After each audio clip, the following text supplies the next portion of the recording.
Hello मेरे पढ़ाकू, कैसे हो आप सब। आज स्टार्ट करते हैं हाइट एंड डिस्टेंस के ही एक क्वेश्चन से। हमारे पास क्वेश्चन ये है कि the horizontal distance between two trees of different height is 60 metre. अब आपको मैंने पहले भी बताया था कि हाइट एंड डिस्टेंस के क्वेश्चंस को सॉल्व करने का मतलब ये होता है कि आपको पूरी प्रॉब्लम पढ़ के उसके अकॉर्डिंग डायग्राम सबसे पहले ड्रॉ करना होता है, फिर उसी डायग्राम को सॉल्व करना होता है। तो हम जैसे जैसे स्टेटमेंट पढ़ते हैं वैसे वैसे ही डायग्राम ड्रॉ करते हैं। देखते हैं पहले क्या बोला इन्होंने, the horizontal distance between two trees of different height है 60 मीटर। मतलब दो ट्रीज़ हैं और हाइट उनकी डिफरेंट, यानी कि कोई लंबा होगा कोई छोटा होगा। और हॉरिजॉन्टल डिस्टेंस की बात कर रहे हैं, यानी कि इस तरह से हम हॉरिजॉन्टल डिस्टेंस की, आप कह लो बेस की बात कर रहे हैं। ठीक, ये हमने बना दिया अपना हॉरिजॉन्टल डिस्टेंस। फिर क्या कह रहे हैं, the angle of depression of the first tree when seen from the top of second tree is 45 degree. अब the angle of depression of the first tree मतलब फर्स्ट ट्री का एंगल ऑफ डिप्रेशन, जिस भी tree या पोल या building के angle of depression की बात हो रही होती है, वो वाला पोल या वो वाला ट्री जो दूसरा होगा, सेकेंड होगा या थर्ड होगा, उससे छोटा ही होगा साइज़ में। ठीक है ना। देखिए यहाँ पे लिखा है the angle of depression of the first tree, यानी कि angle of depression of the first tree when seen from the top of second tree. अब किसी चीज़ के टॉप से अगर आप किसी को देख रहे हो और एंगल ऑफ डिप्रेशन बन रहा है, यानी कि वो चीज़ पहले वाले से लंबी तो होगी ना।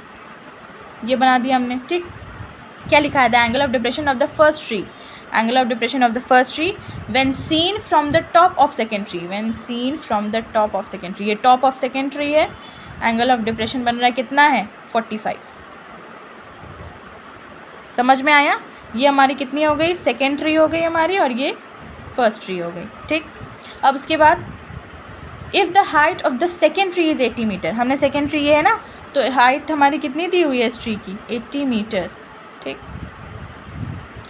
Find the height of first tree. अब हमें इस ट्री की जो हाइट है वो फाइंड करनी है, इसको h मान लिया हमने। ठीक, ये 45 डिग्री है, तो अल्टरनेट एंगल्स के अकॉर्डिंग ये भी 45 डिग्रीज होगा। ठीक, हमने ट्रायंगल को एक नेम भी दे दिया। नेम देना होता है ताकि सॉल्व करने में थोड़ी आसानी पड़े। ये लिख दिया हमने। अब यहाँ पे क्या बन रहा है, रेक्टेंगल। रेक्टेंगल की ऑपोजिट साइड्स इक्वल होती हैं, यानी कि ये 60 मीटर है तो ये भी 60 मीटर होगा या नहीं। ये h है तो इतना पार्ट, ये जो यहाँ से है ना, ये इतना पार्ट हमारा h होगा या नहीं।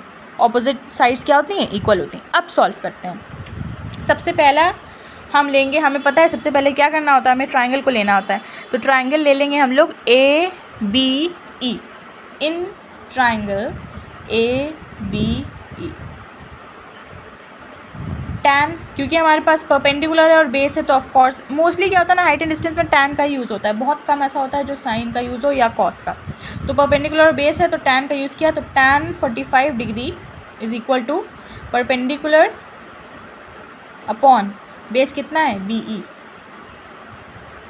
ठीक, टैन 45 की वैल्यू 1 होती है। AB कितना है, अब देखिए AB निकालने का क्या फॉर्मूला होगा। ये पूरी हाइट 80 है और ये h है। ठीक, अब इस पूरी हाइट में से अगर इतनी हाइट निकाल देंगे तभी तो इतनी हाइट आएगी। मान लीजिए ये पूरी हाइट हमें 80 दी हुई है, अब इसमें से जब हम इतनी निकाल देंगे तभी तो ये आएगा ना। तो हम क्या लिखेंगे, AB को लिखेंगे 80 माइनस h। पूरी 80 थी, इतनी h थी, पूरी 80 में से इतनी निकाल दी तो ये आ गई, तो 80 माइनस h लिखेंगे इसको। अब उसके बाद बेस कितना है, 60। ठीक, अब हमने ये क्रॉस मल्टीप्लिकेशन कर लिया तो कितना आ गया, 80 माइनस h, इधर उधर किया तो h is equals to 20 metres आ गया। ठीक, h इधर गया, 60 इधर गया, 20 आ गया। यानी कि हमारी जो इतनी हाइट है, यानी कि हमारा जो फर्स्ट ट्री है, हमें h लेट किया था ना, फर्स्ट ट्री को h लेट किया था, तो हमारे पास क्या आ गया, ये फर्स्ट ट्री की हाइट आ गई 20 मीटर्स। ये आ गया हमारा आंसर जो हमसे पूछा गया था, fine height of first tree का आंसर आ गया। देखा कितना कॉम्प्लिकेटेड क्वेश्चन लग रहा था, लेकिन क्वेश्चन को ध्यान से पढ़ना होता है। जैसे क्वेश्चन लिखा है उसी तरह स्टेटमेंट पढ़ के उसी तरह ट्रायंगल बनाना होता है। सारी चीज़ों को जो नहीं पता उसे लेट कर लिया, जो पता है उसे लिख लिया और इस तरह से सॉल्व कर दिया। सॉल्विंग इतनी ईजी है। कोई भी फर्दर क्वेश्चन हो, टफ़ या कैसा भी, आप मुझे फर्दर कमेंट करें, लाइक करें एंड सब्सक्राइब करें। Bye bye.